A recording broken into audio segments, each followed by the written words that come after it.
Pooja Khedkar, a probationary IAS officer of the batch 2022, was transferred to Washim in central Maharashtra. The transfer comes in the wake of the allegations of power misuse and inappropriate conduct.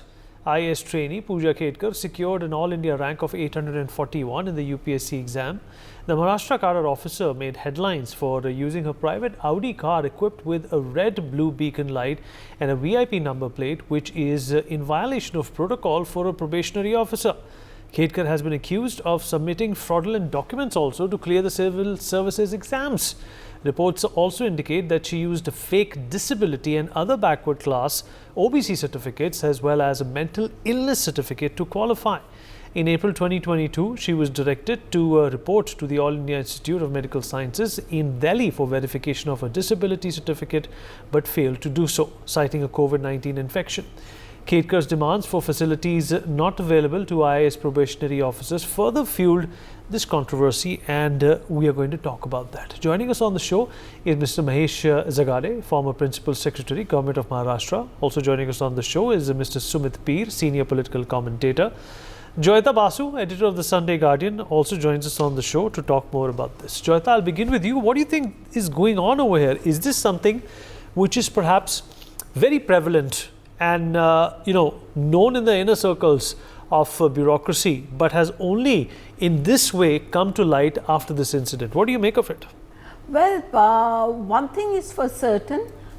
These officers, many of them, I would say the majority of them, that they are cat's whiskers, that they are the best thing that has happened to India, that they belong to a class which is superior to everybody else just because they qualified for an exam. That is the only reason why they think that they are superior. But this particular lady seems to be a fraud. You know, this is a classic case of a fraud. So frankly, all she deserves is severe punishment. She seems to have now, there is information that apart from that manipulation of that health, that disability thing, that apart from that she has also manipulated possibly even her OBC certificate. And the thing this very fact of this reservation that is there for, but this is also going to people like this who apparently her father's annual asset runs into crores. This is of course the media report that we have been reading. So the whole point is that, listen, everywhere, every profession has a black apple, has a problem. But the problem in this particular case, I think, is, too many of these civil servants, they behave as if they belong to a different strata altogether. We remember that case where that happened, where that couple had to take their dog out for walking and they wanted a stadium emptied or something like that. There was a case because of which they were transferred. So I wish, they are here to serve the people and they should have that kind of humility without behaving like, that's if the British Raj is continuing and they can do whatever they feel like with the public. And in this case, of course, and because this lady was demanding an Audi car and for personal car and all, this is a sense of privilege and entitlement so many of them have. But the only thing is what does this tell you about the system and what should be done about this culture, the Babu culture? The whole point is these are the people who have created the system. These are the people who have created the system and they want to hold on the system. There are lots of people who we are in touch with. Thankfully, most of them are not like that. But yes, let's not forget that they have created the system, they control the system, they behave as the Lord and Master of India, and that's a definite problem. Sumit Peer, in fact, Ms. Khedkar faces multiple allegations against her, including lying about her OBC status. She used a siren, a pilot light, a red beacon, which is only reserved for VIP government vehicles, and a Government of Maharashtra sticker on a private Audi as well. It's a luxury sedan. It costs more than 50 lakhs. She was also found using furniture which belonged to the additional collector, Ajay More, when he was away. She also removed furniture from his office and demanded letterheads of her own. She's on probation for about 24 months, a common policy that the government also follows. But this absolutely reeks of power, and absolute power corrupts absolutely. Is this also an indication of what's wrong with our system when it comes to running the government? You know, the bureaucrats are very, very essential. They are considered to be the spine of the nation.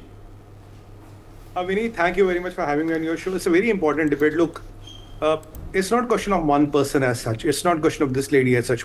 If we talk about this lady, she has possibly violated anything and everything on planet Earth, what could have been done. I don't think there are any more violations left to do, because I think I was reading that her net worth of the father is 40 crores and father is also IAS officer, and he was pressurizing the district administration, bhai meri beti ko ye do, ye do. So that is one part of the system. The second part of the system is we need to look at it. Prime Minister Modi has to get elected after 5 years. Any minister's job is up to the party or up to the government when you want him to be minister or when you don't want him to be minister. You can be a minister tomorrow, you can be made a karyakarta tomorrow, right? We have seen. You can be even denied a ticket. You cannot contest an election, right? And as a minister like Smriti Irani, you contest an election and you lose, dukaan band.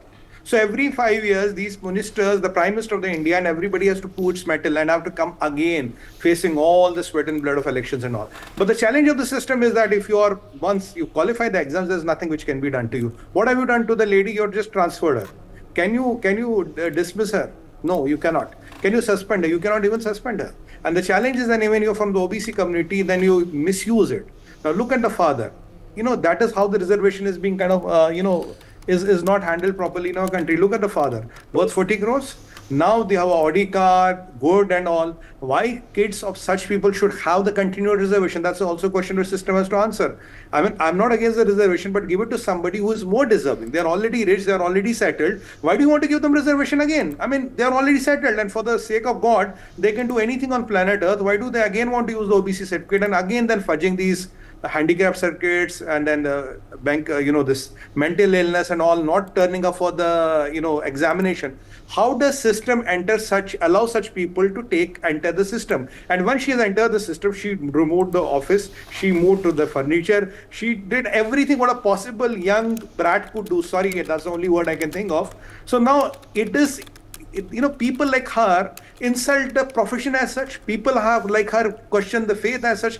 People like her question the bureaucracy as such. Everybody is not like that, but whoever are like that, they're putting the question mark on the whole system. But the challenge of the system is, even if you're honest, what can you do to a person like them? Again, 2 saal baad sabki promotion hogi. Your salary will come after a particular time. If you're a performer or non-performer, your grades and appraisal doesn't depend on that. Your promotions don't depend on that. And if you're from the reserved category, you will grow faster to a certain level. This is again the reality of system. If you want to look at it, you have to overhaul the system as such. Because if system allows the leeway, you will have such characters. Today you have found one, tomorrow there may be 20 more which you will not find. Obviously will not find everybody. System will continue doing this. So what are the checks and balances in the system? If a Prime Minister Modi has to fight the election and do those 200 rallies and come back to power, but what is the people, such people? What can you do to her today? The question I want to ask the system, what can you do to her? Aapne transfer kar diya na. So can you terminate her? No. If you're a CEO of a private company, Vineet, you will get a repatriation package, ghar baitho. If you're a vice president, 2 mahine ki tanka, ghar baitho. Anybody can be terminated, but what can you do to them? Nothing. You can even disqualify a Rahul Gandhi. If he gets a prison sentence, you disqualify him in the parliament, makan khali kar. But what can you do to these people? This is where the system has to start looking into it, because the system leaves loopholes, creates this babu culture. There are some people, maybe 5% of them, they will misuse the system. And again, from the same system, there come a lot of beautiful people who are literally running the country. So it's a choice between does the system reward merit or not? Today, the system doesn't reward merit. It goes on very scale and linear rules which apply for all. And why do you need to extend reservation to the creamy layer? People with 40-50 crores of assets, people with already settled. Why don't you give this to the most deserving people who are there? But the challenge is you have to overhaul the system. It is not about the person. And the system is so incompetent. Even after all this, Vineet, kuch nahi hoga. Nothing can be done. There is nothing in the system you can do to this person. What can you do? Kuch bhi nahi kar paoge. We'll again talk. Phir teri kahani yaad aayi. Ek aur case, phir ek aur debate. That's how it will end up. All right. Let me also take a response from Mr. Mahesh Zagade on this. Mr. Zagade, what do you make of this? And is this basically, okay, let's look at it in 2 ways. Is this shedding light on the filth that exists, within the system, or do you think this is, a one-off scenario which will be dealt with and forgotten later on? So, Vineet, this is very important. As earlier speakers have spoken about this, and let me tell you, I have been part of the system for 34 years, and not this kind of behavior I have observed earlier, at least when the officers are on probation. This is extreme case. If it is true, it's really shameful if it is true. And I have demanded that it should be thoroughly investigated and then action should be taken. But action cannot be taken also. That is also not the case. Action can be taken, and some officers have faced it and some officers have been terminated also. But here, what has happened? Like she has misused the position. She has misused her father's this influence and everything. Now, this is one thing that what she's been doing. Let's understand what probation period is. Probation period doesn't give you any power at all. Power of all the officers, IAS officer, IRS or whatever IPS officers, it flows from the powers of the post and not as a person. No officer gets power as a person like you are an IAS officer, so automatically you get some powers. No. If you are a collector, district collector or a regional commissioner or a secretary or chief secretary, you get powers of that post. Here, the officer is on training. It's a training. And during training, you just undergo the training. The kind of things which I am hearing through social media and media, this is unheard of, like what she has been doing. But let me tell you, and I think the lady earlier said, yes, we have taken the bureaucracy to a little higher pedestal level. We need to review the whole thing, and we need to come to see. We cannot really wish away the bureaucracy. In democracy, we need to have continuance, and like what even it goes to the days of Socrates. He never liked democracy, but then to have balance and counterbalance and checks and balances for the political leadership. They do not. They are not there permanently, like Mr. Sumit has said. That they come every 5 years through a very high, most competitive process of election. But then there needs to be somebody who's experienced, who will be continuity, and for that bureaucracy is there. And these 6,700 IAS officers are supposed to behave very responsibly to take the responsibility of running the administration. But if these kind of elements enter into the service, probably it is not one individual that is like doing some such a strange behavior, indulging in such strange behavior, or taking away the rights of some deserving candidate. No, it's not just that. It is like we are failing the country then. Like if such elements enter into the administration, it is threat to the democracy itself. So this is to be taken seriously. Now, she may be misusing it, but whether our system is so porous that anybody can misuse it, like young officer can misuse it, that means the rot is inside. The person who has issued her the non-criminal certificate, their action should start from there. Like if you have got a wealth of 100 crores or 40 crores or whatever, and you are still issuing the non-criminal certificate, that means rot started there. Secondly, about misuse of the physically handicapped status. Now, whatever it is, I don't challenge because I do not know the details. But who has issued it and whether it was rightly issued? And before it is confirmed, she has been given the appointment. Why can't there be a system that once everything is checked and then the appointment is given? I think there some porousness has crept into the system.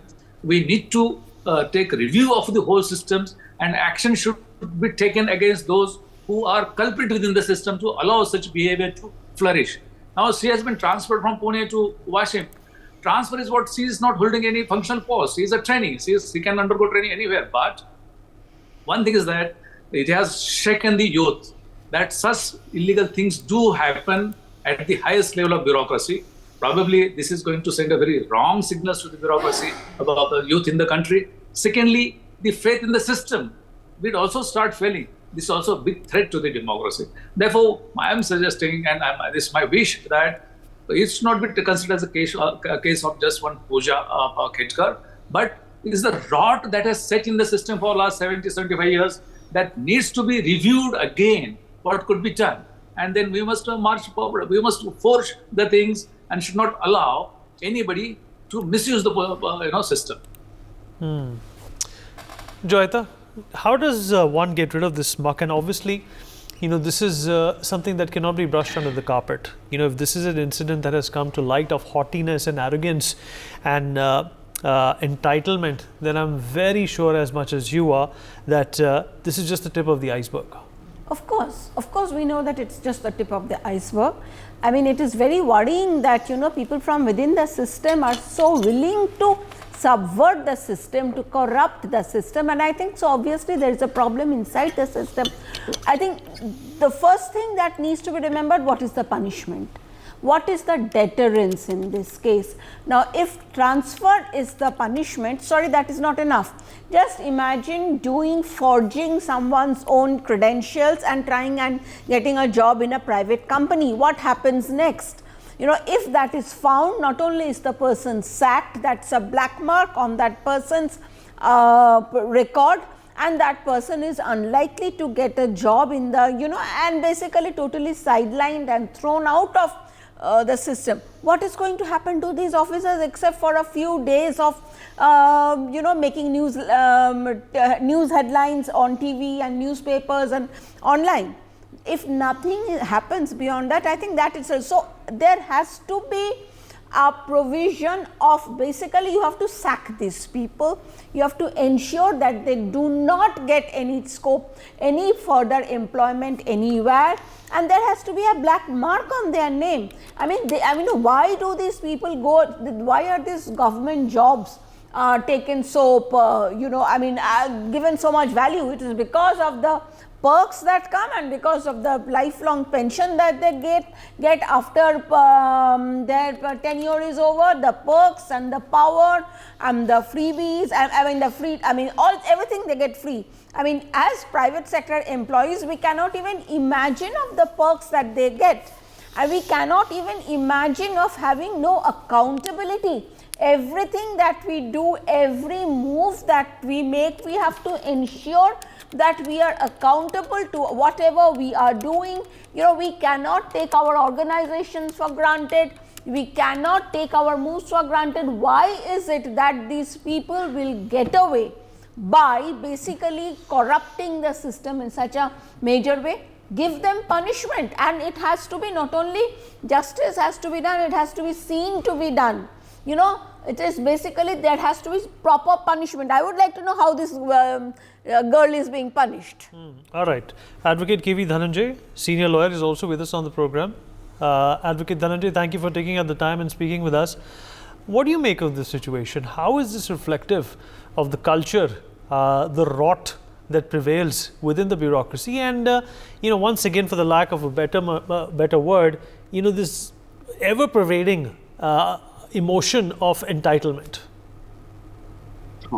As a public servant, it's not as if there are no rules regulating the conduct of public servants. We have a large number of rules. Now, if you are a public servant and you are not entitled to a beacon on your vehicle, but then you misrepresent to the authorities because you have to source a beacon from somewhere.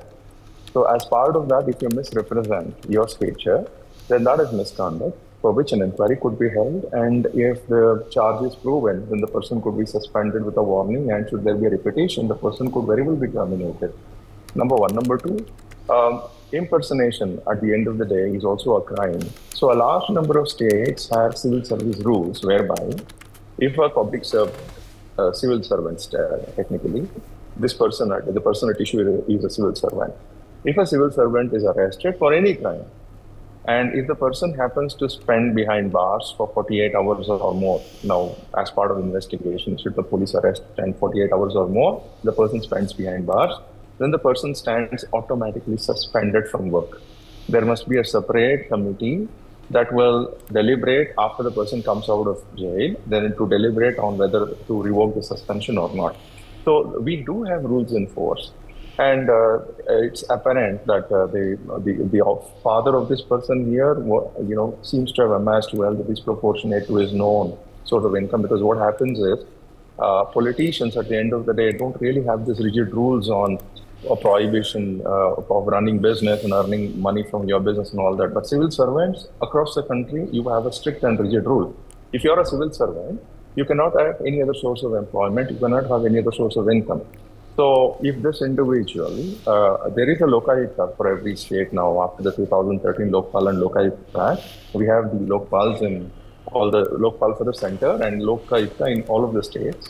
And almost all of the Lokayuktas have this mandate that every year they will call for statement of assets and liabilities of all of the civil servants, and over a period of time, they will try and compare how there has been an increase and find out if that increase can be explained by their increase in salaries or so on and so forth. Else, it's an offense under the Prevention of Corruption Act. That is, under the Prevention of Corruption Act, the offense of disproportionate wealth can net a person 7 years behind bars. The provision under which Jayalalitha, the former Tamil Nadu Chief Minister, was convicted for 4.5 years. We do have these laws in this country, and it's time that we start enforcing these laws. And one of the reasons why an issue like this makes up a great deal of outrage on social media is also because, our Constitution in Article 14 talks of equality, but it's not an empty rhetoric. People at the end of the day, in any organized society, want to see equality in action. And when they see events like this, it's only natural that they feel very outraged. And it's even more natural for public discussions like this. So this is not a question of one isolated incident. I'm really very sure that things like this happen across the country. And people who have exposed this should be lauded, because no matter what, the person at issue now certainly would be living under some form of fear. It's a matter of time before the other agencies in the state concerned initiate a probe and find out how this wealth comes about, because now it's public knowledge that a civil servant has been able to declare a vast wealth, which is probably not supported by his salary. And this will also embolden many more civil servants to take the same path. Now, if a civil servant is going to enrich himself, that means in the process, some contract has been shortchanged, some road is not up to the mark, some infrastructure is not up to the mark. So it's important that we look at this also as a corruption issue, and the person behaving in that brash manner so far, I think is an indication that we need to enforce the existing laws. This is not a case where we need more laws at all. And I think the first option here is for the police to book a criminal case and probably even arrest the individual concerned for having impersonated or misrepresented to secure a beacon, because that's a criminal offense. That could also be a cognizable offense. And 48 hours for detention after arrest will automatically suspend the person concerned. It's time that we start taking steps like this. And the other aspect I thought I should also convey is, a lot of the youth in India tend to watch these shows from the US. Now, if you look at this popular show, Good Wife, you will see the governor of Chicago, Illinois. His wife is a lawyer, and then she's not able to earn enough. And when people see these things over and over again, shows coming up in the US, where at least on shows, they tend to see the difficulties of the high and mighty, people tend to think, oh, this certainly seems to be fair. If you're the wife of the chief, what we have chief ministers here in India for states, we have governors in the US states. So I, as a lawyer, I've come across so many young lawyers talk to me about having watched the show and really feel good about the situation there in America, because they see those movies, they see those serials, television, TV series, and feel that there is some equality there. And it's time for us to also measure up. And as part of it, I think this person should be prosecuted. It's not enough to censure that person. This is a criminal offense. To misrepresent, to secure a beacon, because there are strict requirements for your ability to secure a beacon. You have to file an affidavit. You have to indicate what is the position in which you are seeking to use a beacon. Because a beacon on a vehicle on the road would receive preference to the extent that if there is some in a car, if somebody is being rushed to a hospital, they could, they would in fact stay behind. So considering all of this, I think it's important to kick into force the laws that we already have. For more such videos, subscribe to the NewsX YouTube channel, hit the bell icon.